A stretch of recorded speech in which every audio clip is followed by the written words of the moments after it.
Good morning, everybody, and welcome to this morning's executive, which also includes our education executive, which will be the first part of this morning's agenda. First of all, I'm going to ask if we have any apologies. Yes, Convener, we have apologies from Councillor Murtagh, and Bailey Buchanan, who is present on the call, has intimated that he has to leave by 11 o'clock. Okay, thank you for that.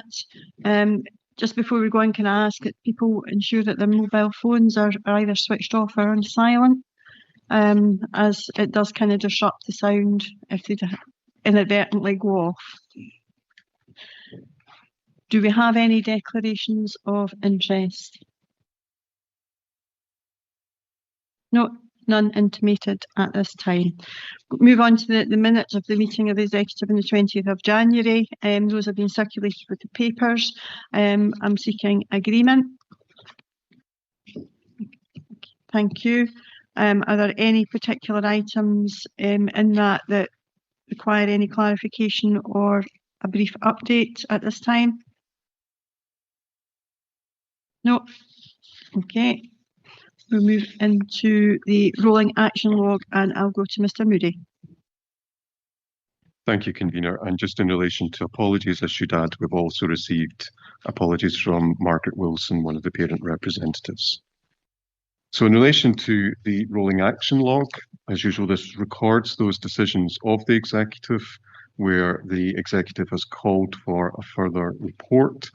The rolling action log provides information on the expected reporting date and the status of the progress towards reporting. There's no decision required on the rolling action log, but it is available for members' questions. Thank you, Mr. Moody. And Councillor Deacon? Thank you very much.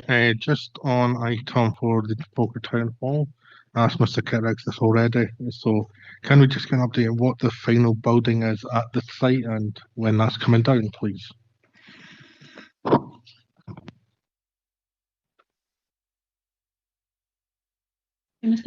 Convener, our intention is to bring a report that will sit alongside the capital report, and that will include details of timescales for the delivery of the project.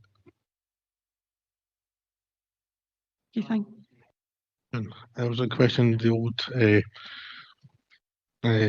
job centre site building, part of the building, which is still standing, as we spoke about last week. We will pick that up in that report, but the estimates on the demolition are the end of March for that specific part. Okay, thank you. Councillor Hannah. Thank you, Convener. On item 750 on the bereavement strategy, the original intention was to report back. You remember that there was the motion that we all agreed on trying to get an agreement with the funeral directors regarding a dignified funeral at a reasonable, affordable cost. Originally, it was intended that would come back in May. Can we have an update on what has been done and why it's being deferred to August? Okay, thank you. I think Mr. Binney is on the call. Can't see that far down the end of the room. But Malcolm, are you able to give an update? Yeah, through you, Convener, and apologies, my camera's not behaving itself this morning, but probably you can do without that anyway. Just to say that the reason for the delay is because, as it says in the action log, we want to give ourselves the most amount of time possible to engage with the local funeral directors, who ultimately would be the kind of primary sort of lead for delivering this service. And we felt that if we brought the paper in May, we wouldn't have had enough time to properly explore that with them. The new date will give us that time. So apologies for the slightly longer timescale, but what I'd like to be able to do is bring you a comprehensive update that I feel affords us that opportunity to update on what funeral directors are thinking to the proposal. And the other part of the question was what's been done so far? So far, James Bailey and the team will have been engaging with funeral directors to test the sort of, first approaches about what we're going to do, and reach a, proposal that we can bring back. But I'm happy to get James to update you offline on more detail if you like. Thank you. Obviously, people are concerned that it moves fast. Okay, thank you. Councillor Spears? Page 13, the agree to the public consultation and direct stakeholders involved in naming the new town hall. This hasn't been greatly advertised to give people the opportunity. Will there be further advertisement done? I know the Society of John de Graham would like it to be called the Sir John de Graham Hall, Town Hall. So will this be going ahead where we'll advertise so people will have a greater opportunity to participate? Okay, Mr. Binney? Oh, all right, sorry, I think Mr. Kettrick's going to take that one. Is that okay? That's fine by me. Thank you, Convener. As I said in answer to the other question, we will be providing an update to elected members on the Town Hall project, which will include taking forward the naming. There has been some work that's been done on that, and there has been engagement already done to identify a long list of potential names. That long list has been engaged on, and there'll be a shorter list that will then come forward to elected members for us to then go out as part of a wider consultation on those lists. I just hope, having looked at social media, all the answers on the civil. Okay, if there's no further questions in relation to the rolling action log, we're happy to agree. Okay, we move into our agenda proper, and the first item is in relation to our executive membership. As people will be aware, there has been some changes in the membership of some of our external reps, notably the Roman Catholic Church. We are awaiting a representative to be appointed from there. However, I'm pleased to say that we do have an appointment today of Margaret MacDonald as a non-voting religious rep, and we want to ask for agreement from members for that to be endorsed for the rest of the council term. And Margaret is with us today. I don't know whether you want to say anything, Margaret. That will have to do. Yeah, just really pleased to be part of this group. I've been a head teacher in Falkirk Council. I've also taught abroad, so I feel that I've got quite a wide spectrum of experience, and I hope to be able to bring that to the council. Thank you. Thank you, Margaret. Can I ask if we have an agreement? Okay, thank you for that, and welcome to the committee, Margaret, and look forward to working with you. Okay, our next night, sorry, Bailey Kerr. Thanks, Convener, and I'm sure that everybody will be in agreement the work that Margaret Harkins done when she was on the committee. A very dedicated teacher for all the years that she was at St Andrews Primary School, and when she came onto the executive membership, she contributed well through her time, and I'd just like to note that the council has a vote of thanks to Margaret. Thank you. Absolutely. Just to make you aware, Councillor Bailey Kerr, that when Margaret intimated her resignation, at the time I thanked her for her service and her dedicated service over a sustained period in that particular role, and she was always very vocal and insightful when she actually attended the committee. Okay, if we can move on to the next item, which is a proposed consultation on the permanent closure of Lyme Brigg Primary School, and I will open it up for questions first. Councillor Aitken. Thanks, Convener. Morning, everyone.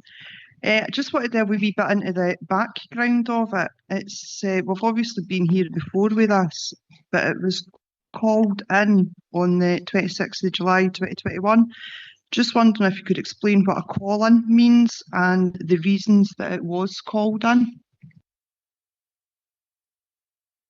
Okay, thank you. I think Mr. McNeill, you want to take that one? Thank you, Councillor Aitken. The statutory process for closing schools is set out in guidance and legislation.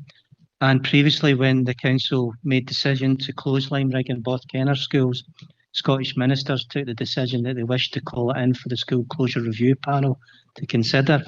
Now, that panel considered the reasons for that call-in were that the Scottish Government deemed that the council had not adhered fully to the statutory guidance for the process to follow when closing a school. The school closure review panel then considered the referral from the Scottish Government and concluded that the council had not fully complied with its duties under the School Closure Consultation Act 2010, and as a result they were not approving the decision to move forward with the closure of the schools at that time.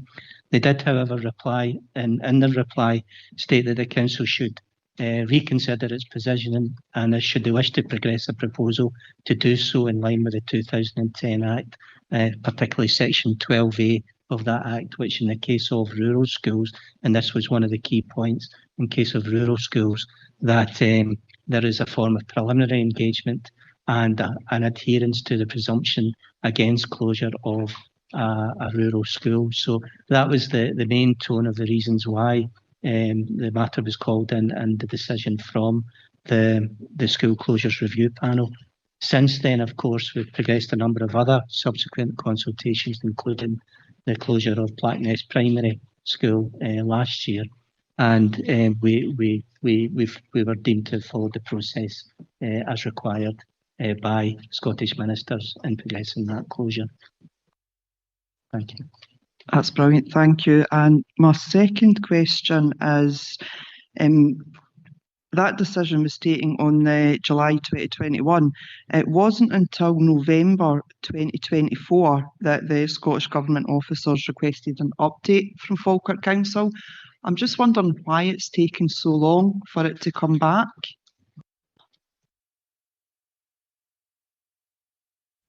Absolutely, thank you. And you know, we're now at the stage where we're 6 and a bit years in that the school has been mothballed. So it's right that we take forward the statutory consultation and get a decision on the future of Limerick Primary School.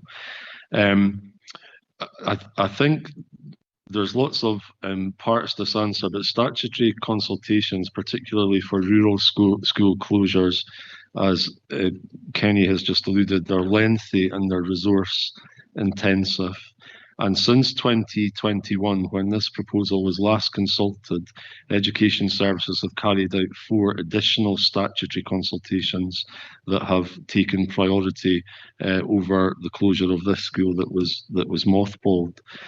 The government did ask in November 24 for an update on what the position was, and that is why in November 2025 we carried out the preliminary engagement with the Limerick communities, and that has fed into the proposal that's in front of you today for decision. But also, it's not necessarily a bad thing that period of time has elapsed, because the intervening period since 2021, when that decision was made by the School Closure Review Panel, has provided additional time to see if the numbers in that community would increase, which would perhaps paint a different picture on the viability of the school.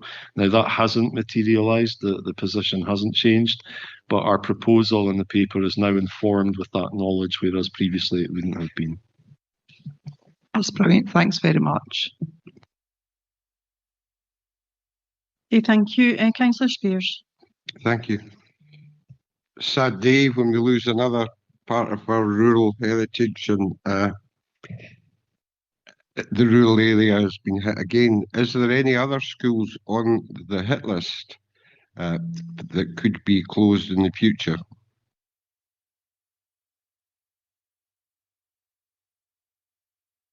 Thank you, Councillor Spears. I mean, Falkirk has a number of rural schools, all accessible rural schools as defined by the Scottish Government. These schools were mothballed, a decision taken by Council back in 2019, and they were mothballed at the time for very low pupil numbers and no sign of the role increasing, and a larger number of policing requests going out of the school than what were coming in the school, and that's why the decision was taken to mothball. It is a statutory consultation. We've gone through the preliminary engagement, and that report will come back to you for decision at some point after the summer recess, just fitting in with committee deadlines and the procedures for the statutory consultation.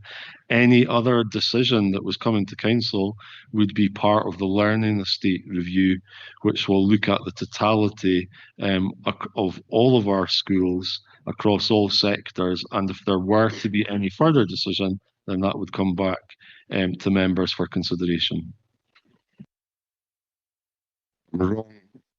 But the population in Scotland is decreasing. Will this affect our rural areas much more than our towns and cities? Thanks, Councillor Spears. I wouldn't be able to talk about population. What I can tell you about is that across Scotland, there is a fall in pupil numbers going into primary schools and secondary schools, and that's reflected in Falkirk. So we do anticipate that, I haven't got the exact figure to hand, but we do anticipate that there's going to be a reduction of around 1,000 pupils in our primary schools over the next 5 years.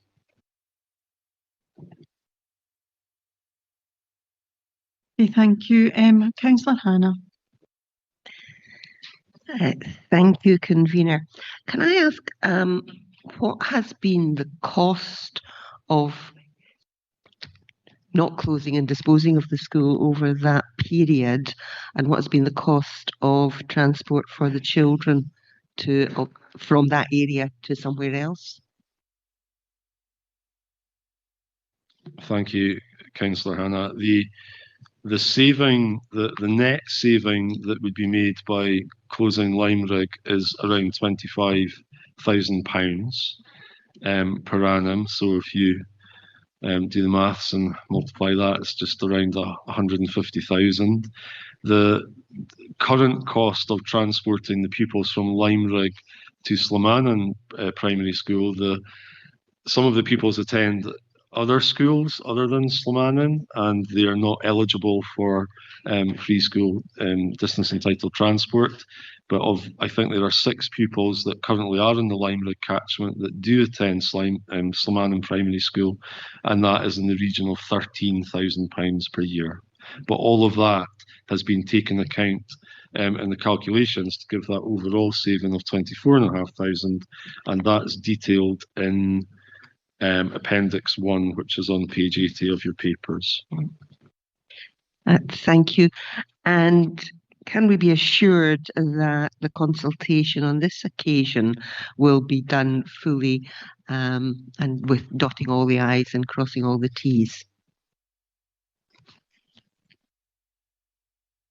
Thank you, Councillor.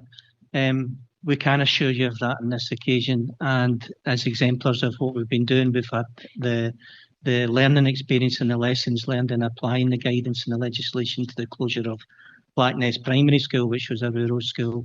In addition, internally within the council, we now have a governance board arrangement where all consultations in advance of coming before yourselves will be discussed and the approach agreed with calling Mr Moody chairing that panel, so that we have legal input and all required input, including from Paul and his colleagues, in advance of the consultation starting. And it's particularly important because the 2010 Act and the statutory guidance which accompanies it is particularly complicated, and we need a fine eye over it to get the details right before the consultation commences. Furthermore, officers are very active in engaging with other officers and other councils to learn from how they do that business, and also to review their committee papers when they're proposing similar consultations. So we have learned an awful lot in the last 4 years in particular, and we are actually on the upward trajectory now with the involvement of both education from an educational school learning estate, but also from Mr. Kettrick and his colleagues from how we manage our facilities under the learning estate review. Thank you. Councillor Thank you, Hannah, Convener. I think Mr. Moody just wants to add something to that. Certainly, yes. Thank you. Yes, thank you, Convener. It's maybe worth saying that last time round, the problem did not arise in the consultation from this stage onward. There was no criticism of that stage. It was all related to the stages which were required prior to launching the consultation, and particularly consideration of alternatives.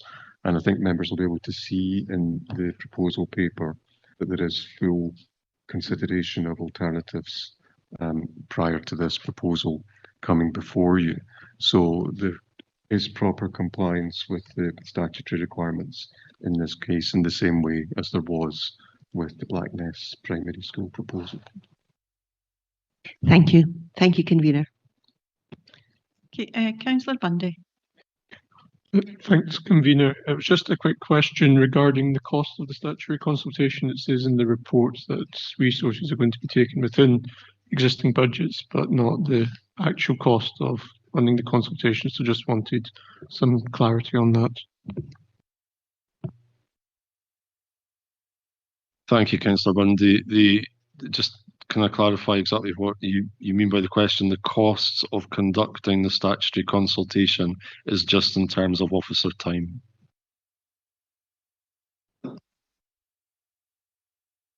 Okay, if there are no further questions, I'll go to Councillor Sinclair. Thank you, Convener. I think the questions this morning have been relevant, and I've drawn out some of the issues that I'd have probably mentioned in my remarks anyway. So I don't intend to say too much on this or the next paper either. I think it's clear that we've been in this process with Limerick for some 7 years now, where I think we're about just over a month away from the 7th anniversary of the school being mothballed. So clearly there's a long period of time between the mothballing and this current stage that we're at right now. I think I want to pull out the preliminary engagement phase on this one. Some of the commentary from the local community has been, I think, fair and I think encouraging. That I think there's an acceptance that the school has been mothballed for some time, and there doesn't seem to be an amount of growth that would allow it to kind of come back into use. But I think moving to this statutory consultation phase will draw out more of those comments and bring up more of the issues that can be resolved. And I'm looking forward to the report coming back, but I'm happy to move the report. Okay, thank you. Councillor Devine?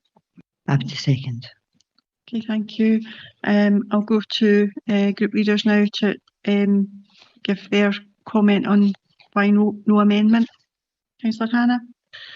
I think given the delay and how long this has been mothballed, I'm pleased to see that action is now being taken.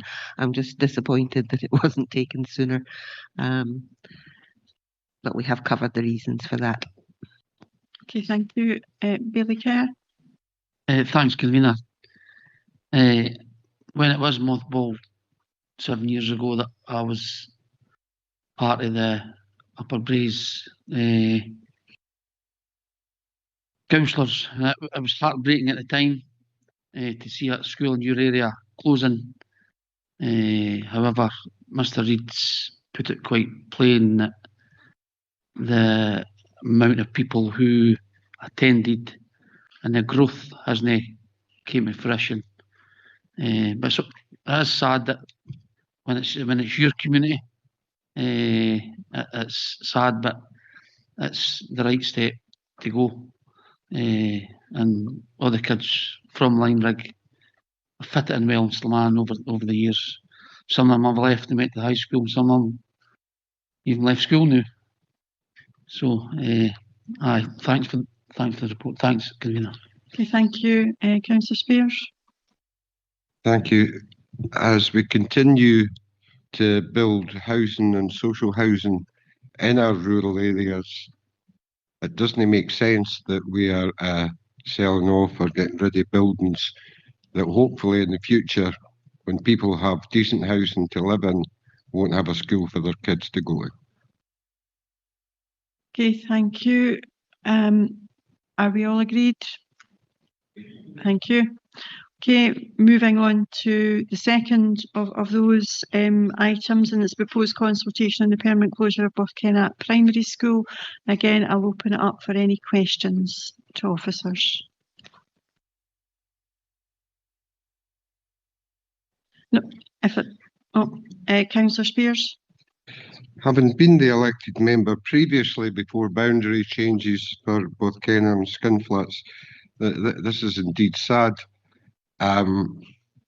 There's, I believe, problems with asset transfer with the community hall, and the school would make an ideal community centre. Has there been any movement made to try and make that achievable? Okay, Mr. Keswick, do you want to take that? Thank you, Convener. The report that's today is in relation to the formal closure of the school, as it's been mothballed. And whilst any asset that belongs to the council can be asset transferred, because of the status of it as it technically as a school, until we go through this process, it wouldn't then enter into our statutory process for an asset transfer in effect, because we would refuse it on the basis that it's still an operational building. That would be predetermining that application. The other thing is that the process now is if members decide to make the closure, it will then be subject to the council's surplus property procedures, and it will then go through that process, and then until it leaves our ownership, it will be available for sale, for lease, or for asset transfer. And we would welcome any approaches by any community group who can enhance their community facilities through an asset transfer. Because community being at the heart of our ethos in this council, then hopefully we would give them all the assistance that's possible for to maintain a part of that community that is integral for the community to go forward. And as we continue to use up green space to build houses, hopefully it would one day come to a school. Spears. No, okay. Just remind people this is for questions, this session. It's not for a dialogue directly with officers. Go to Councillor. Well, Councillor Spears, that's not the purpose of this. It's not a dialogue with officers, it's for questions. Councillor Hannah. Thank you, Convener.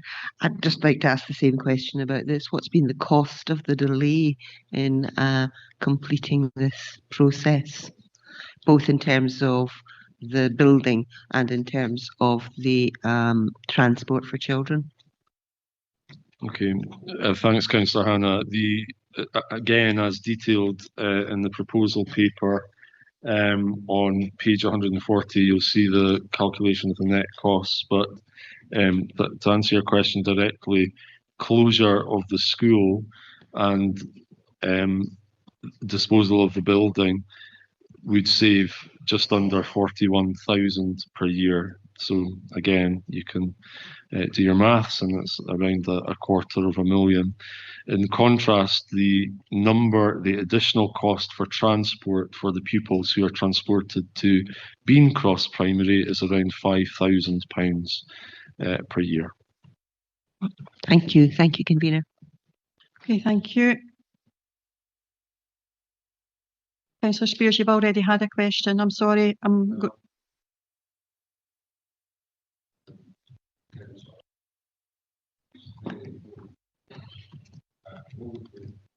From Skinflats and Borkenner continue to get transport to Beancross. It's a very, very dangerous road, as you're aware. Thanks, Councillor Spears. There'll be no change to the transport arrangements because Beancross is deemed as Beancross would be deemed as the catchment school for people residing in that area. So yes, is the answer. They would continue to get transport. Okay, Councillor Aitken. Can I just ask, is there any other buildings within the education portfolio that are currently sitting mothballed?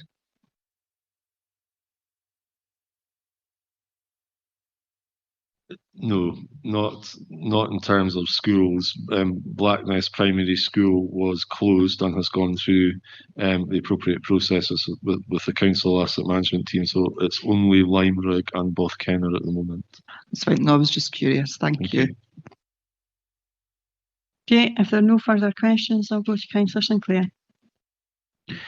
Again, thanks, convener. Don't intend to say too much about this one. We're in a similar position with Bothkenner as we were with the previous school at Limerick in the previous report. I think some of the questions have been quite good and have drawn out some of the focus. What I will say is that I really welcome some of the commentary around about early decision making or alluding to early decision making, because the impact that an early decision makes on everything that we do in the council is clear to see, in terms of taking decisions that push things down the road are not necessarily best value for the council and best value for our taxpayers. So I'm looking forward to seeing the consultation phase play out on this one and see what happens when the report comes back in due course. So happy to move the report. Thank you. Councillor Rice. Thank you, convener.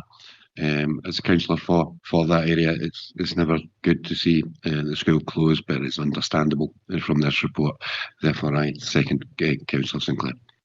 Thank you. Again, brief comments from group leaders. Councillor Hannah. Nothing more to add.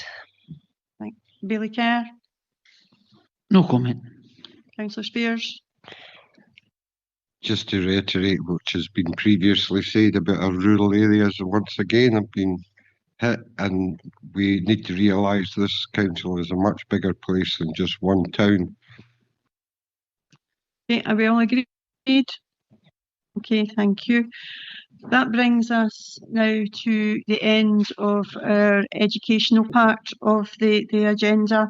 I'm therefore going to have a short break to allow our educational colleagues to leave and the next officer cohort to come in. So we'll have a short break for up to 10 minutes.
Okay, folks, if we can come back into the session, please.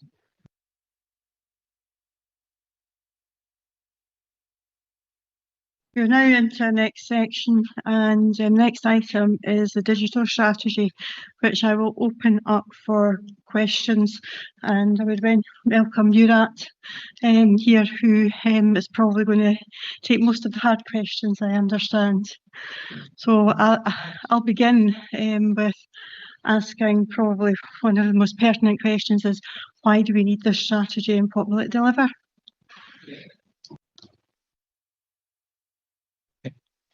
We need a strategy to align ourselves with the digital strategy Scotland, Scottish Government released last year. And also we need to align ourselves with the council priorities. Strategy will deliver strategy will deliver joined up working and use of AI, and bring all the customer service into the single customer experience program.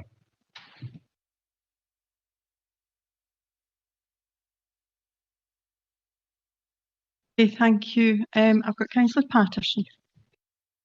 Oh, beg your pardon, sorry, Mr Gillespie. I'll come to you first.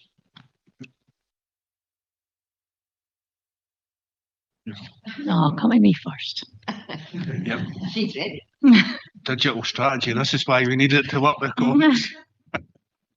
Thank you.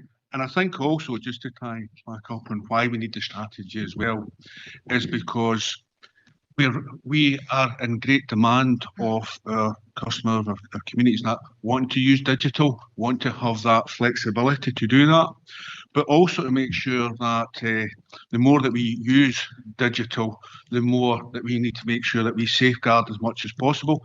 Everybody's much aware of cyber security, the use of different things called AI, but making sure also that we're ahead of the game. And we have got 2 or 3 huge ambitious projects within our digital strategy to make sure that we are providing the best service that we can with the most efficient way as possible. And it's not just about the efficiency, it's making sure that the information that we get back, we learn from that information, we capture it, we learn and we adapt, because that is the only way that we will get better and the only way that we will meet the expectations of our customers as well. Okay, thank you for that, Kenny. Councillor Patterson. Thanks, Convener. Yeah, I welcome obviously the improvements to our services, and I think it's coming down the tracks whether or not we embrace it, so it's right that we should be talking about it.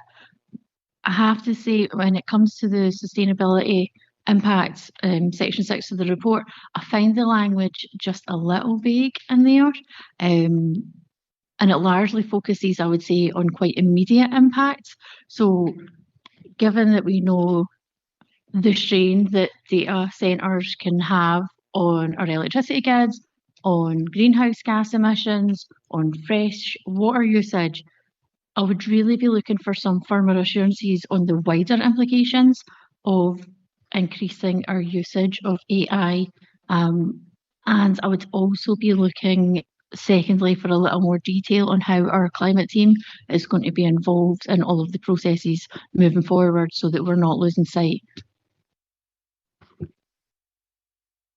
AI often produce carbon footprint, but also produce carbon fingerprints. So when we apply AI to process automation and effective service delivery, and that will contribute to carbon fingerprint. So that will equally neutralize the usage of carbon footprint. For example, if you use AI in plan and application or building warrants, and that will reduce paper-based copies and also improve officers' time. Same with the street lighting, rather than timer-based approach. If we apply AI to smart street lighting, we could reduce 30% of energy efficiency. Also, similar fact that we currently receive 337 calls to our contact center, and some a large 50% of them just informational based. If we apply AI to that, we will reduce the amount of calls we receive, and we can divert our resources into our citizen areas that citizen needs.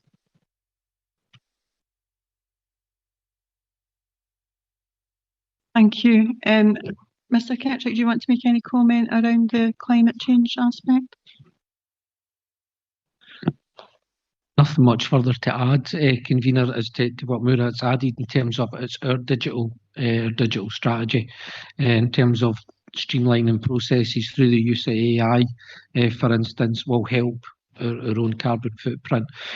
I think maybe Councillor Patterson's maybe thinking of the wider implications of AI. We know that there is a lot of media reporting around about AI centres and the big data centres, that they are quite hungry for energy and quite hungry for resources, and that's something that I know that sector is looking at, and how they can use the heat generated from centres to feed into things. And we've seen them elsewhere, things such as swimming pools and local heat and energy networks and things like that. But again, as we all kind of new technologies and new things that come along, there is a learning curve as these things go through. So hopefully that helps in that wider context. I do appreciate those answers. I don't think it's alleviated any of my concerns, truth be told. I think when we talk about how in the future there might be better ways and we might be able to mitigate the impacts, it's not reassuring for the here and now.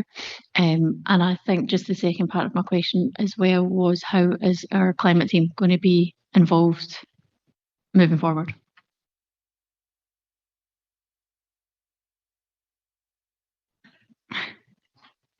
Okay, we'll get there.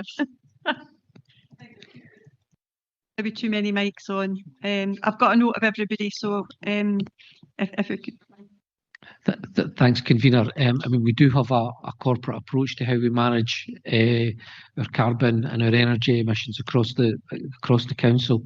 So clearly, colleagues will be involved with colleagues in ICT, who also form part of the corporate climate change working group. So the team is involved in every aspect of how the council delivers services through that corporate group. So members can be assured that the team are working alongside colleagues on things such as this. Okay, I think Mr. Gillespie wants to come in. Yep, thank you. And probably just to reaffirm what Paul's saying, the climate team have been fully involved when we're producing this strategy. It's a 5-year strategy. Things are evolving. We will keep a close eye. These are one of the areas that we will keep a close eye on, and what further developments are. As Mr. Kirkpatrick has said as well, there's other things where we can offset potential environmental issues. But again, things are developing at such a pace.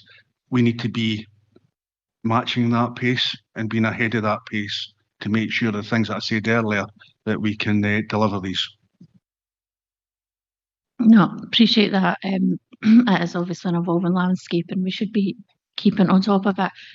Given that it is a 5-year strategy, when should we expect back things? Obviously, this time in 5 years, it's going to be a very different picture. How regularly will this be kind of fed back to elected members?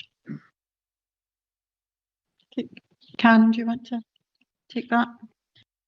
Yeah, happy to take that. I'm assuming that you mean in terms of the climate impact of the strategy, and that would be built into the council's own climate action planning. So it would come back as part of any reports coming back from the climate team on the work that the council is doing to improve that position as a council. Appreciate that. Thank you.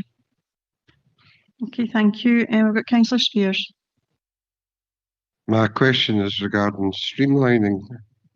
How will this help our constituents? Will they be able to get through to the council instead of having to wait on hold maybe for 20, 30 minutes? The members' portal, will that be improved so that the members are able to get more inquiries through?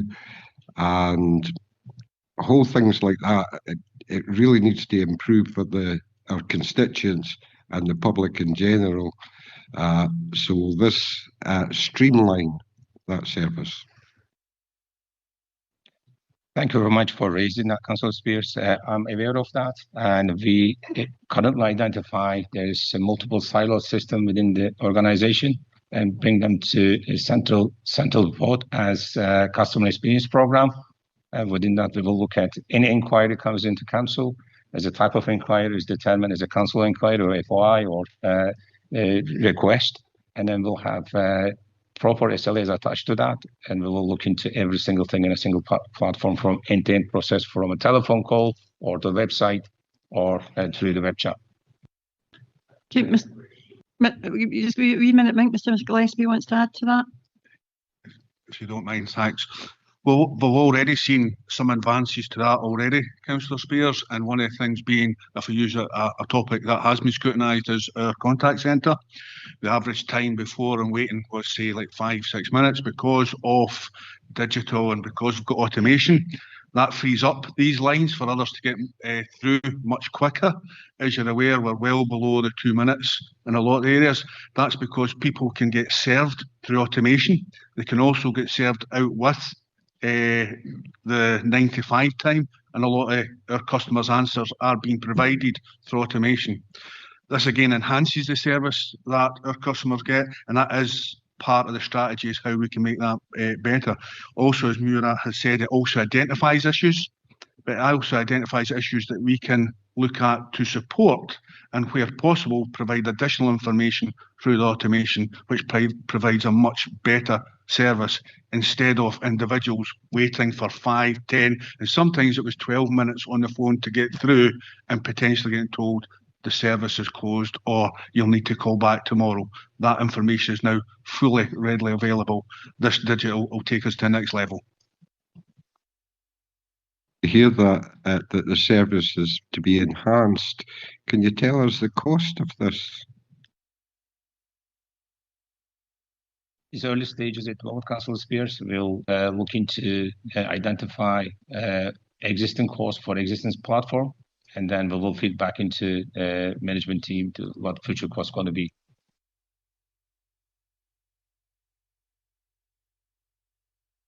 Okay, thank you. I've got Councillor Hannah. Thank you, Convener. I've a couple of questions. First one is in follow-up to Councillor Spears' question. One of the things that I would like to know about is with the improved data collection and feedback, how is that going to actually improve the service? Because clearly, if complaints are coming in, we need to ensure that that information is fed back to the services where there have been a problem in the first place. Could we say just a little more about that part of the process? Thank you very much. Just probably following on my response earlier, the idea at the present time is we would be able to collect the data. So if somebody asked for a specific area of a call and needed an answer, and we started to see that this was becoming more and more a request, if we say we put out permits or we changed a process, then we can make sure that our automation would feed the correct answers to that. So at the present time, if you phone and you're not getting put to a right service or to a right direction, you would wait for 2 to 5 minutes at the present time. However, collecting that correct data, we would be able to automate an answer for you or put you to the correct information either through our website or through a one system approach where we can open up or direct you and make sure that you could fully answer your inquiry. Thank you. I'll move on to my second question, which is, given that you're talking about a single process and the moving forward, there's a single process, I think end to end, you said. One of the major fears that members of the public have is the potential impact of AI and digitisation on jobs, and that it would be a way of making savings rather than a way of improving services. There's nothing in the strategy that mentions this. I wonder if you could just say a little more about the potential impact on jobs. Yeah, thank you very much. Again, this is not about jobs, this is a strategy. As you can see, this is about enhancing the services that we're doing. We just mentioned there earlier, again, apologies, the contact centre, we are there. That's enhanced the service, so it's not that we've reduced any staffing within these areas, it's enhanced the service as well. We're sitting here today also doing committees online. These digital things would never have happened 10 years. It enhances the areas. We don't know what's down the road further and coming there, but enhancement makes our life in the main much better. But we focus on the service to our customers and our communities. The digital strategy allows us to focus on that and make sure that we can provide the information that's desired, because more and more our customers are wanting that information and they're wanting it in real time rather than waiting for that phone call. Sometimes it doesn't happen, sometimes it does, but this is where the digital strategy will move that forward at pace. But also, again, look at our systems that we have. Sometimes we may have umpteen systems, say 10 systems. We can then manage that down to lesser systems that allows better use of our staff time, again, to support the needs of individuals. Thank you. Thank you, Convener. Thank you. Councillor Bundy. Thank you, Convener. I'm just interested about what training would be provided to staff in using AI, because if you use AI for objective things, it's pretty accurate most of the time, but for subjective, it's not that accurate and it can give you what you want to hear. So what training will be given to staff to make sure that the use of AI is appropriate? We currently already have an initial training program within the ICT and digital team. So we will continue to deliver. First of all, we want to raise awareness what the AI is for, simplify that to 4 areas, probably chat, and there's lots of different terminologies that we can talk about. So we will streamline in that to 4 key areas, and then we will do further training programs to make sure that staff use appropriate AI in the place. AI is a wide subject. There is lots of terminology within the AI, agentic AI, generative AI, large language model. There's all acronyms there that staffs are confused by. So we would like to simplify as possible and deliver future training programs. We already have working group and delivering the training.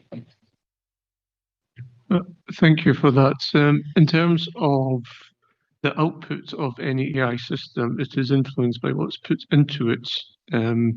What steps are the council taking to ensure that biases are removed? And that can be from demographic makeup if it comes to personal information. It can just be to any system design where you're looking for outcomes. So what steps have been taken to ensure that bias is removed? Once the strategy approved, we will have an AI policy to address all the issues, and we recognize that. Don't just produce the output of AI chat, basically we're talking about here, we will, part of the training, we'll also make sure that we'll always double check the output is that don't be biased, not be sexist, and all the all the things in compliance with the policy. So we already produce policy, and that policy will go to the unions first, and then after that we will present that policy to the team. Yeah, I think Mrs. Algie wants to come in to add to that, Karen. Thank you, Convener. It was just to say that sitting alongside what Murat has explained, we also have a piece of work looking at our data as a council and at the importance of both collecting the correct data, but also ensuring that it's accurate data. And that's really important in terms of feeding into any of the systems that we've got, because if we don't have accurate data going into the system, we don't get accurate information coming out. So that's another piece of work that is sitting alongside this to ensure the accuracy of what we're getting out of those systems as well. Great, thank you for that. And just the final question is, how will council officers, council departments be using this to help produce papers and recommendations to councillors?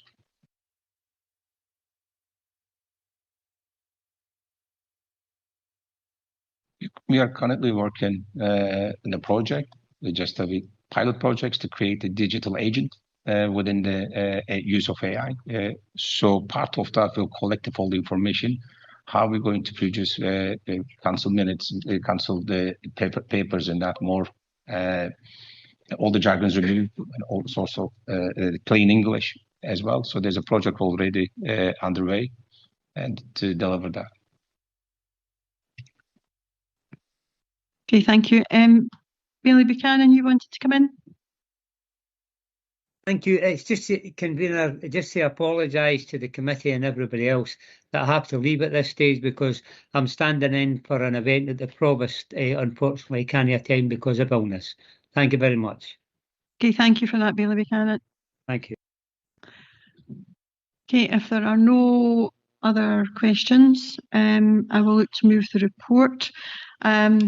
As Councillor Patterson indicated earlier, whether we like it or loathe it, digital is interwoven into everything we do, either in our personal or professional lives. It's therefore important that we ensure that it's appropriate and managed to deliver positive outcomes, and from the perspective of Falkirk Council, it's used to benefit our citizens, recognising there will be some who will not be able to fully embrace the digital world and others who will need support to do so.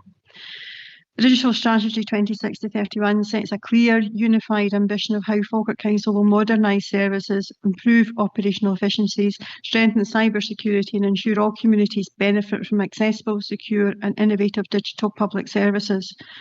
It's positioned the Council to thrive in a fast-moving digital world and support our goals of becoming a resilient, inclusive and future-ready organisation. Strategy builds on the progress made during 2020 to 25. Mobile working, improved cyber resilience, digital learning, digital health and care, and accelerates transformation to meet rising expectations and financial pressures and to shift the digital first service delivery.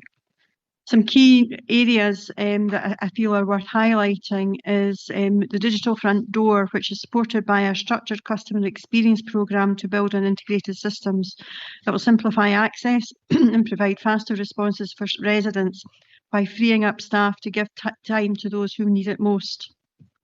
It will create a strong focus on digital inclusion, ensuring people who struggle with technology are supported, not just in their interactions with the Council, but also in wider society. And a clear commitment to modernising outdated systems and improving cybersecurity, giving the Council resilience and security, in particular around data that we hold. This will in turn reduce duplication and improve efficiency across the organisation, one example being a single system that brings HR, finance and procurement together. There are three pillars to the strategy, the first being strong and secure foundations, which will lay the groundwork for safe, reliable, modern digital services, which replace outdated systems and invest in hybrid cloud infrastructure. Implementation of an enhanced cyber and data monitoring protection data and services, and strengthen resilience through improved disaster recovery and business continuity, adding to the value of centralised digital budgets and ICT budgets. Second pillar is smarter devices and transforming how services are designed and delivered by introducing a single integrated platform to modernise HR, finance and procurement, launching the digital front door for 24/7 access to services and employment of AI automation to improve responsive efficiencies. Improvements to be made in the customer experience programme to make services faster and easier for people to use. And there's much more of a focus to have an evidence-based, data-driven decision-making, therefore building in strong analytics and data governance framework that will support the work of all the services across the Council is going to be important. The final pillar is people and places first, and it's critically important to ensure staff and communities benefit from the digital transformation. Therefore, it will be essential to establish a digital skills framework for employees, expand digital inclusion programmes, device lending, public Wi-Fi and learning, creating smart, connected environments that are using sustainable technology. It's been something that has been actively talked about for years, but has never been more needed than now to strengthen partnerships across the NHS, education and regional national bodies. In simple terms, the strategy will deliver better services, simple, faster, accessible and joined up, greater security, modern cyber security and governance, efficient operations, streamlined processes and reduced duplication, more inclusion, reducing digital barriers across communities, a skilled workforce, confident and digital capable employees, and smarter places, cleaner, greener and connected environments. So in finishing, it's an important step in making the council more modern, secure and efficient. It ensures we invest wisely, improve services in a coordinated way and use digital tools to deliver real benefits for our residents and staff and communities. I therefore move the report. Councillor Devine. Happy to second the report. Thank you. I will now turn to group leaders. Councillor Hannah. Thank you, Convener. I welcome this strategy, and I think we have to embrace the modern digital world that we live in and make it work to the benefit of our citizens. And that's what I hope we will be looking at here. Bailey Kerr. Thanks, Convener. You don't plan, you plan to fail. So look forward to further reports in the future. Councillor Spears.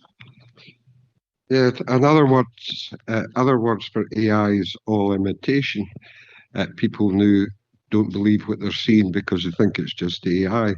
But I look forward to this new seamless customer experience and improved access to services in this controlled environment. Thank you. Okay, thank you. Are we all agreed? Okay, thank you. Moving on to item 9, which is the development plan scheme, and it is open to members for questions. And can I just remind people we're not going into detail about individual sites, etc. This is about the development plan scheme, so just to be mindful of that. Councillor Garner. Thank you, Convener. In paragraph 4.4, it indicates a slippage in the LDP3 programme. I'm guessing this is Alistair. Can you enlarge on the reasons for this delay and any implications, say, for future housing land supply and housing delivery? And I've got another question after that. Alistair.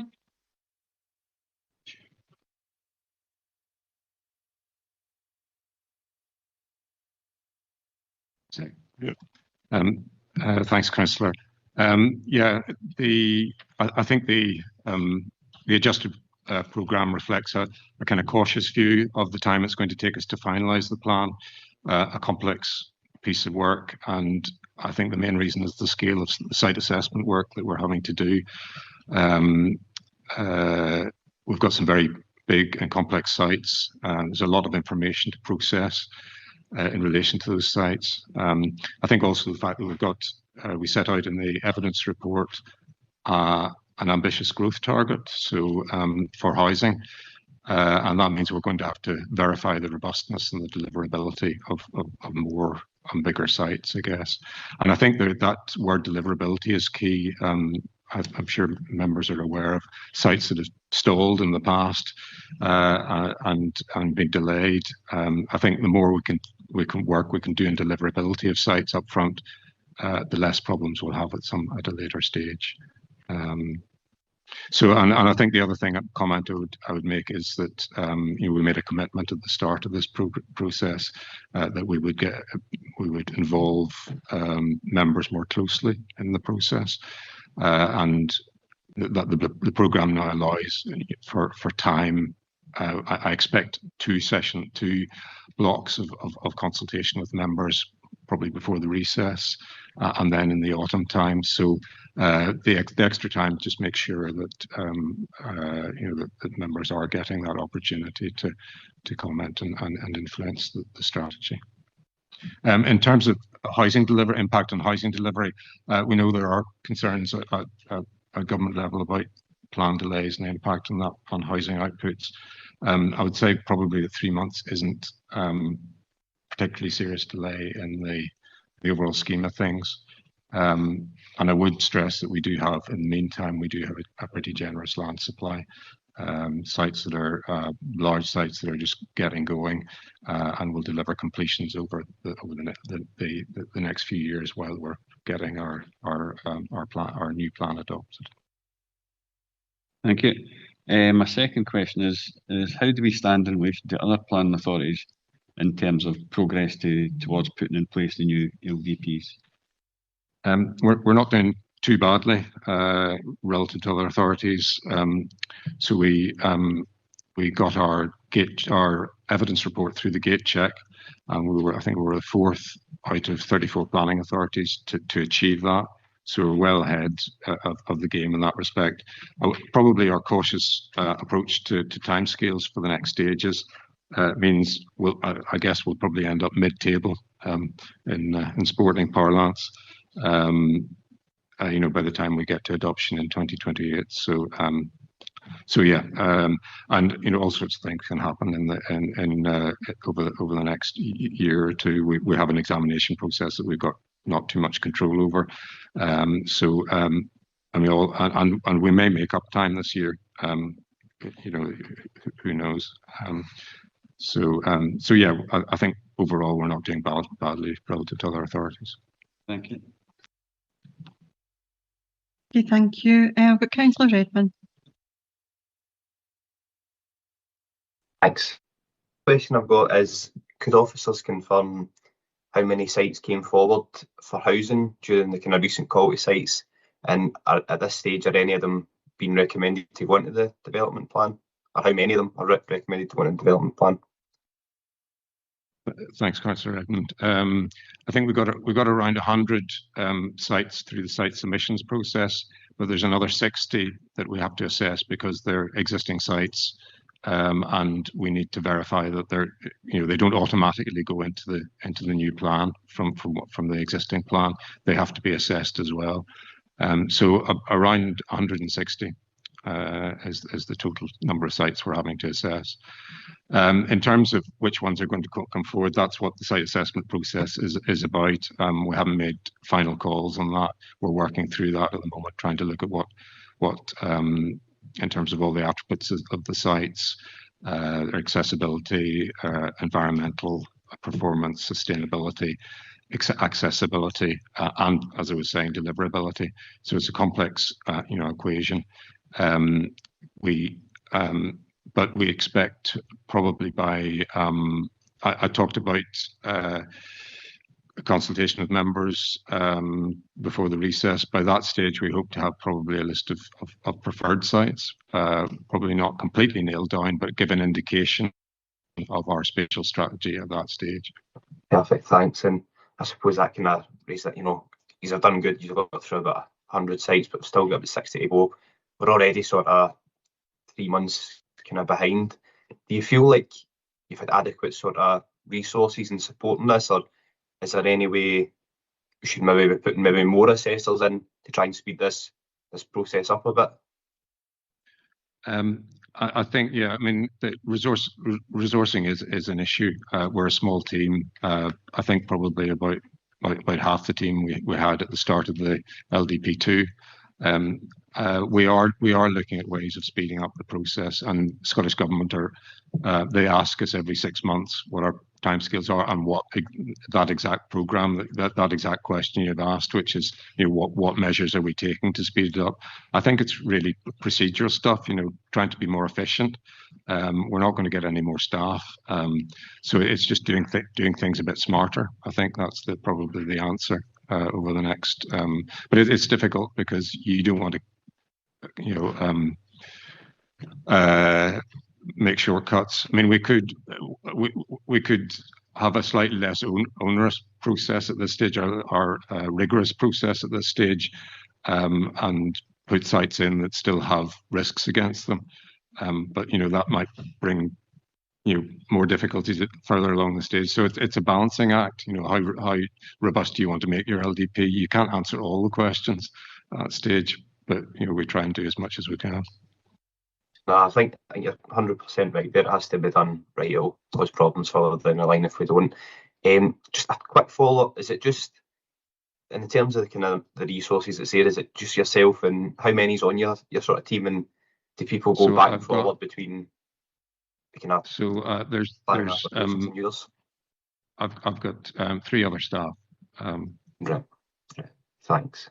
No, that's good. So I was just moving on to my next question then. It was more about, so I think with this we focus a lot on the say housing in my local development plan, but we've also got commercial sites and industrial things as well. And I think one of the things Councillor Patterson was concerned about earlier on was data centres coming forward.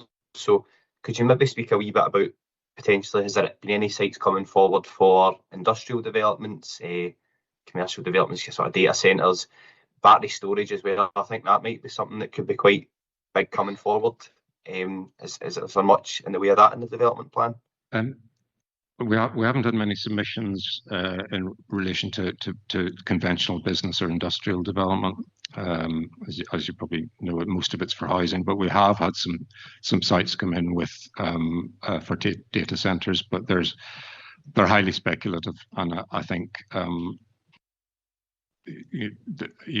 there's not very much substance to them. They've just submitted site boundaries. There's no, and they've been submitted through solicitors. There's no company behind it. We know there is data centre interest in the area, but not actually the sites that have been not. That's separate from these other sites that have been submitted, which I don't think putting too much store by, to be honest. But we will assess them and in the normal fashion. And I suppose I think just my kind of question on that is, sitting on the planning committee, we kind of work to policies and we can interpret policies differently and things. But in terms of policies and things for data centres and the kind of local impact and climate impact they might have, do you feel, are they set nationally, those policies, and do you feel in policy terms we're ready for data centres to be built in the Falkirk area? So in terms of the policy, the plan's policies, we now have, as you're probably aware, we have NPF 4, National Planning Framework 4, and that is where the government's intention is. That's where the policy content for dealing with planning applications sits, basically. And we have the flexibility to introduce some local policies if we think that the national policies aren't sufficiently attuned to our local circumstances.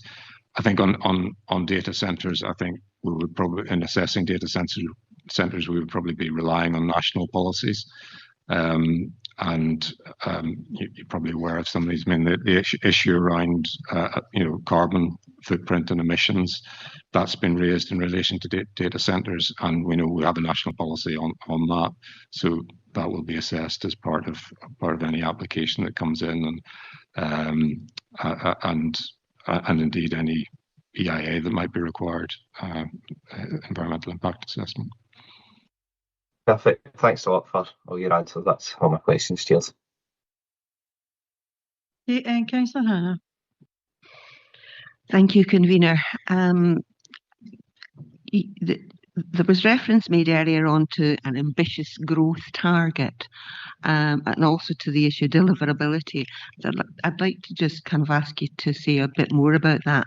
First of all, we know that there is a housing crisis. It's not just a Scottish problem, it's a UK-wide problem. We know that there's an issue about number of planning permissions that have already been given, and there's not even been a spade in the ground. Could you say a bit more about what you're doing in terms of this plan? We can actually ensure that we move more towards delivering on that ambitious growth target, and particularly in terms of affordable housing and enabling young people to get their first foot on the ladder, but also what this plan will do in terms of ensuring that sites are delivered. You mentioned 60 sites that were in the last plan that may or may not be in the next plan. I'm presuming that's because they were in the plan but are not being taken forward in some way. How do we use the planning process to try to deliver on these things? Thanks, Councillor Hannah. So yeah, we do have an ambitious target, and the evidence report is set at 6,100 over 10 years. So that's just over 600 a year, which is quite a lot more than we're delivering at the present time. In terms of the issue of stalled sites and undeliverable sites, I mean, one of the functions of the local plan, the local development plan review, is not just identifying new sites to meet those targets, but also to look to scrutinise the sites that haven't delivered and potentially to deallocate sites if we think they're just not realistic anymore, or there's no real backing to them, or they've got intractable kind of infrastructure or environmental issues associated with them. So I think that will help. So we'll have a more realistic set of sites, a deliverable set of sites, and I said it before that there's a huge focus now from government on deliverability and only putting sites in that can be delivered in the timescale that we say. In terms of affordable housing, obviously private, the affordable housing requirement on private sites is a very good source of affordable housing in the area, and has been over a number of years. And we'll be talking to our housing colleagues for the next few months on how we take that forward, how we amend our affordable housing policy if needs be, amending those quotas as needs be in the light of national policy. Thank you. Thank you, Convener. Okay, thank you. Councillor Spears. Thank you, Convener. Development plan. Now, can this be detrimental to other areas? And I'll give you an example. I mean, when you're building huge estates up the Braes, it's going to have a detrimental effect further downhill in Grangemouth. Is there special infrastructure built in? And are we registering the rise in the water table, which is exacerbated by a lot of these building sites? Because as we know, all the rivers come and flow through Grangemouth. We're awaiting the long-awaited flood prevention scheme. But are you watching the rise in the water table, and has a study been carried out? Thanks, Councillor Spears. So we have as part of the evidence report, we produced something called a strategic flood risk assessment, which basically was a compendium of all the information from SEPA flood maps, from our own flooding colleagues, about future flood risk from rivers, surface water, and the coast. So that we're using that as a background this is part of the site assessment, to look at all these sites and what the situation with regard to flooding on them is, or what their off-site impacts might be. So and we have asked for submissions to include information about flood risk. Some sites have come forward with quite full information. Others are the information is a lot more sketchy. So we're using that information to assess the sites and what the impact on flooding might be, as I say, both on the sites and off-site. Sometimes, as you say, new development can exacerbate flooding downstream. By the same token, sometimes there are opportunities to attenuate surface water problems on a site by bringing new such ponds and so forth. So there are problems, but also opportunities from new development. Concern with monitoring, especially the SEPA flood maps, is when were they last drawn up? And there's been the same flood map I've seen, because I check it regularly, along with the tides, the high tides and low tides in Grangemouth. That's not been updated for many years. They have been updated relatively recently. I couldn't give you a date, but I think one of the big changes that's happened within the last year and a half is we now have future flood maps, which build in an allowance for quite a large allowance for climate change.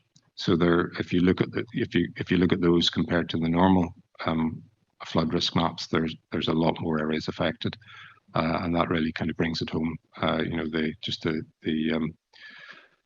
The issues around climate resilience and flooding.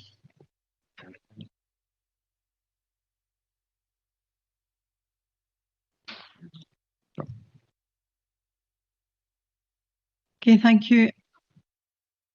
I'm going to take a punt on whether it's Councillor Bundy or Councillor Kerr that's got. Billy Kerr, thank you.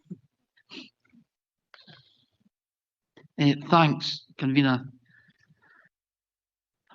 My first question's been already been asked with the question by Councillor Redmond regarding the size of the team and if it was adequate to deliver. So happy with that.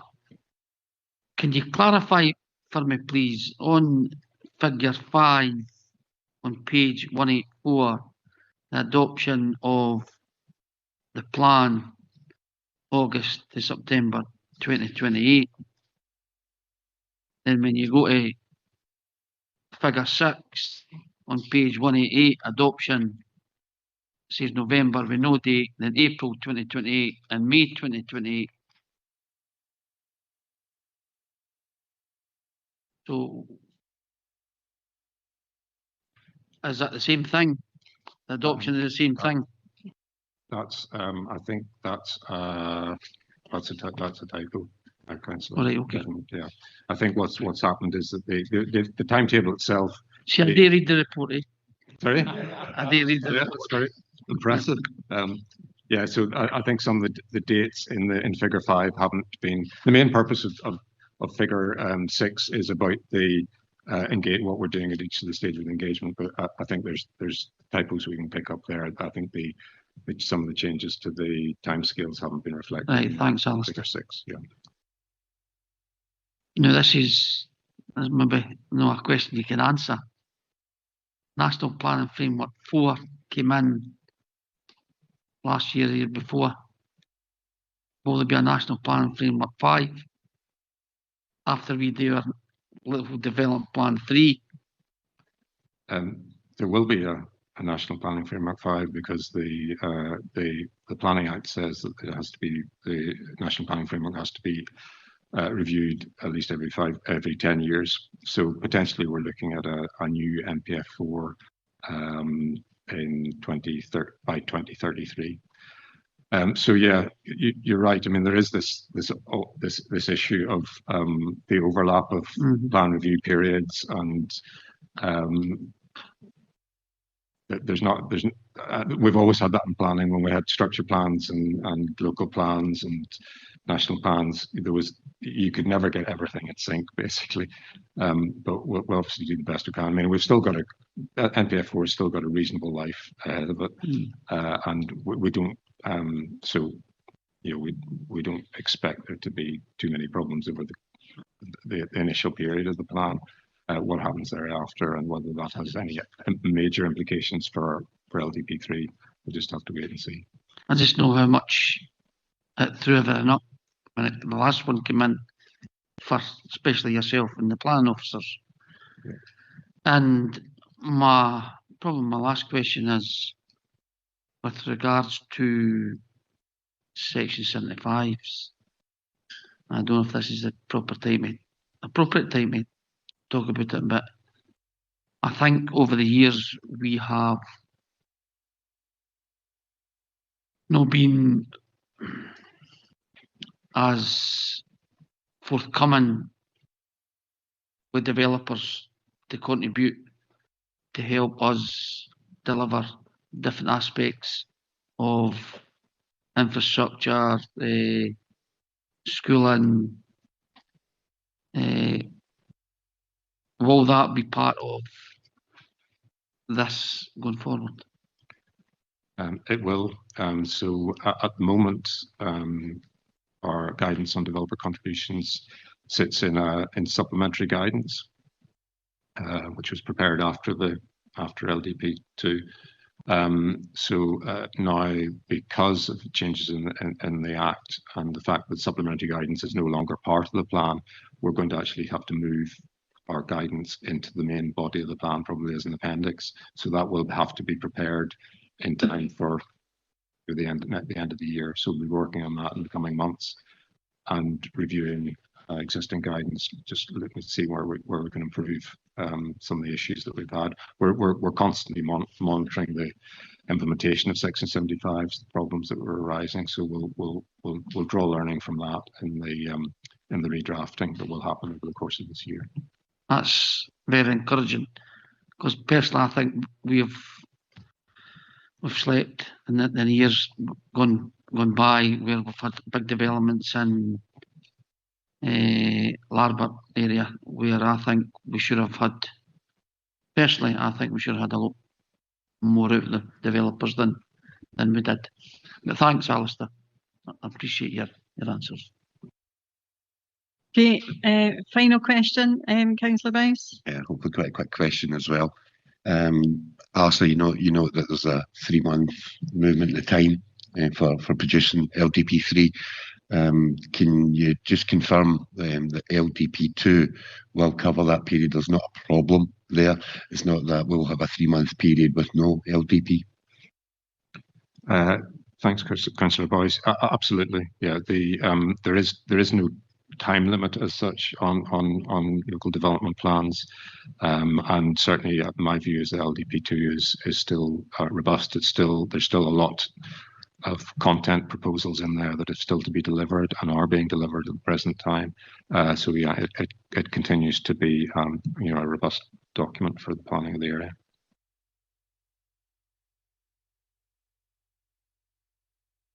Okay, thank you. We will now move to the report, and I'll go to Councillor Garner. Thank you, Convener. The Local Development Plan has been referred to as the Bible of planning. It shapes the future of our area, with ongoing work to prepare the next renewal of the plan, LDP3, which will guide development in our communities over the next 10 to 20 years.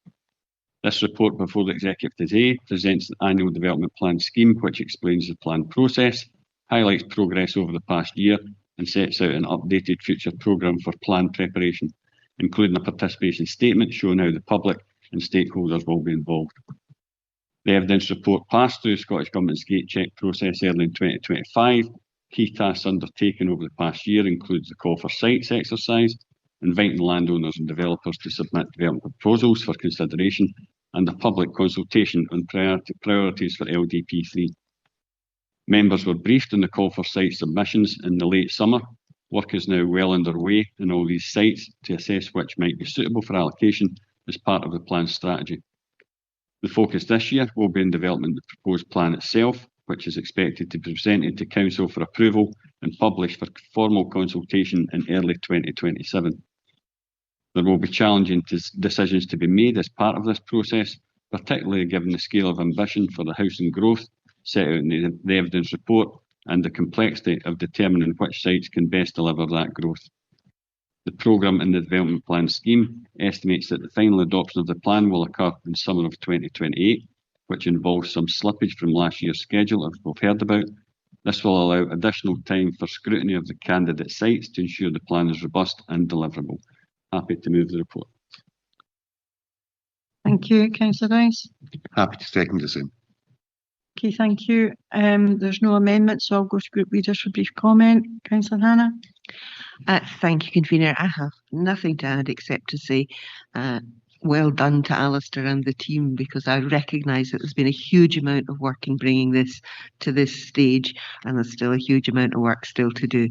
And so thank you to them for all that work and for their patient answering of so many questions. Okay, thank you. Bailey Kerr. Thanks, Convener. I appreciate the timescales that are set out. I wish they would come quicker, but the timescales are the timescales, and hopefully reassessing the sites that have got challenges might help in the future. So thanks very much. Okay, thank you. Councillor Spears. Thank Alistair for all his work. I've worked with Alistair over many years, and he's very diligent, and the team always produce a great report. I'm pleased that there's going to be further monitoring, especially flood protection and infrastructure for future building sites. Also closely adhering to the open space plan, which I think we might have to speak on the next subject. But thank you. Okay, are we all agreed? Okay, thank you. It brings us to the final item on our agenda this morning, which is the sale of Torwood Hall site in Larbert, and I will open it up for questions to officers. Councillor Garner. Thank you. And this one is probably for Mr. Kettrick, and it's around market value. Could you maybe explain a bit around this, as there seems to be a little bit of maybe confusion in the past?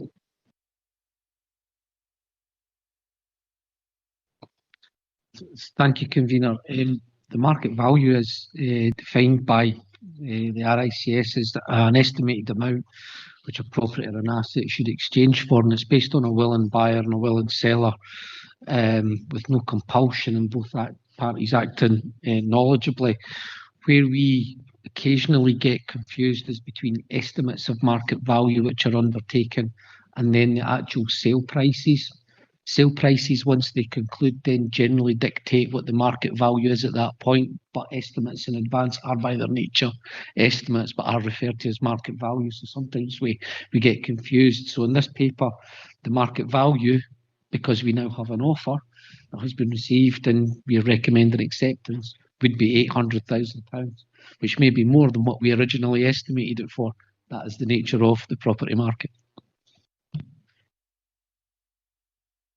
Thank you. And just a second short one, the capital receipt that we've heard about there, where does that actually go?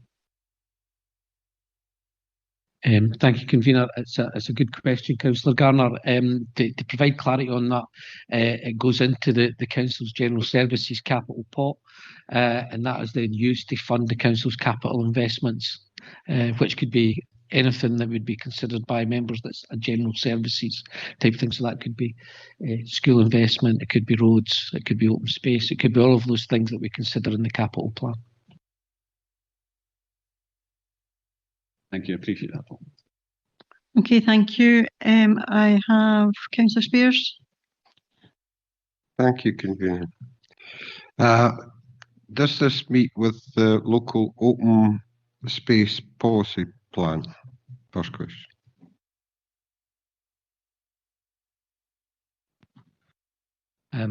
Convener, the report in front of us is to consider the proposal for the sale of the asset. It is not subject to any planning considerations of that. What I would say is that the site was formerly occupied by the former Torwood Care Home, and was marketed with the benefit of guidance from colleagues in planning, with the presumption for development on the site. So it is not open space, this site. It is a site of a former care home, and has been identified for development. Oh, that's good. It's not been part of the present local plan, open space plan. Do you think the park, the area, met the current market value? Convener, as I mentioned to the response to the question from Councillor Garner, the property has been marketed for a period of time. It was on the open market, with the benefit of support and information from colleagues in planning, and information being readily available. There is no compulsion for disposal, no compulsion for acquisition, both willing buyers, willing sellers, and therefore I'm satisfied that this meets the tests for being the market value for the site. Okay, thank you. Okay, Councillor Redmond. Thanks. I suppose just start with this site's obviously we've been trying to dispose of this for a long while, and I think previously, as Mr. Kettrick's told us, there was the kind of grand house in that site, the old Torwood Hall care home. What happened to the Torwood Hall care home? Could you kind of speak a bit about that? Because I think we previously agreed a sale with the care home on the site, have we not? Convener, the Councillor Redmond is correct. The site and the building of the Torwood Care Home was previously marketed back in 2022. However, during the disposal process, which was subject to securing planning permission previously, the building was badly damaged by fire in August 2024, to the point that, following engagement with the council's insurers, the building required to be demolished, and part of the building was listed. So that process took a while to go through. As a consequence of that fire, the previous disposal approved was aborted, and the site was then subsequently remarketed earlier in 2025 or last year, with the offers and closing date set in November 2025. Thanks. And so we already had a previous kind of sale agreement agreed for this site. How much was that for previously before the building had burnt down? Thank you, Convener. I would draw attention to I think it's section 3.2, which the previous agreed disposal was £600,000 on the basis of the building being there and reflecting the nature of the building. Thank you. So we're now £200,000 above that, which is, I suppose, a net benefit to the council. How much did the demolition of the existing site cost the council? Thank you, Convener. I don't have the specific figure for the demolition. What I would say is that it was fully met by the council's insurers as part of mitigating our loss for the fire of the building. Right. Thank you. And then just a kind of final question. When I saw it advertised on Nova Loca, it was advertised for 300 offers over 350,000. But it's been really good. We went 800,000. It's more than doubled the asking price. Why was that asking price so low? Convener, is a site which is a mature site, and it did have the previous building footprint on it, but with the benefit of the support and information that was provided through planning, colleagues had initially identified that they would be expected to achieve offers over that £350,000, and this has clearly achieved significantly more than that. But as I highlighted to the previous answer, I'm satisfied that the price that we have secured is the market value on the basis of a willing buyer, willing seller. Thank you, and look forward to seeing the site getting redeveloped, although it is a shame the historic building was lost. Councillor Hannah. I was just putting my light out because Councillor Redmond's questions and Mr. Kettrick's answers have covered it. Okay, thank you. If there are no further questions, we'll go to Councillor Garner. Thank you again, Convener. The purpose of this report is to advise on the outcome of a recent marketing campaign and seek approval for the disposal of land of the former Torwood Hall for £800,000 to Urban Nest Scotland Limited. The site previously housed the former Torwood Hall care home, which was vacated, declared surplus and marketed back in 2022, with the executive agreeing to dispose of the building and the site for £600,000. Unfortunately, as we've just heard, prior to the conclusion of the disposal process, which was subject to securing planning permission, the property was badly damaged by a fire in August 2024 and has subsequently been demolished.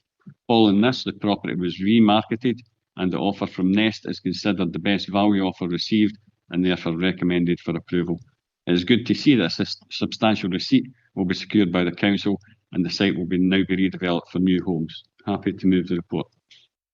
Thank you, Councillor Gardner, and I'm going to second this. As there's no amendment, I'll go to leaders for a brief comment. Councillor Hannah.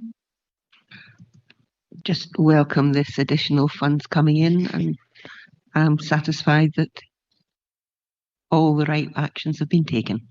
Okay, thank you. Bailey Kerr.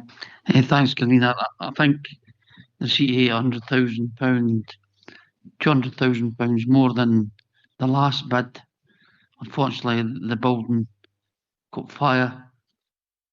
Fortunately for us, this gave us another £200,000. And I think that will be much needed money for other projects in the council. And I wish Urban Nest all the luck in the future. Thank you, Convener. Thank you, Councillor Spears. Look forward to seeing what development plans come forward, and looking at the consultation with the surrounding neighbours, because at the end of the day, we can buy and sell, but they have to live with it. Thank you. Okay, thank you. Are we content to agree? Okay, thank you very much. That therefore brings us to the end of this morning's executive, and thank everybody for their time and their contributions today, and hope you have a good rest of the day. Thank you.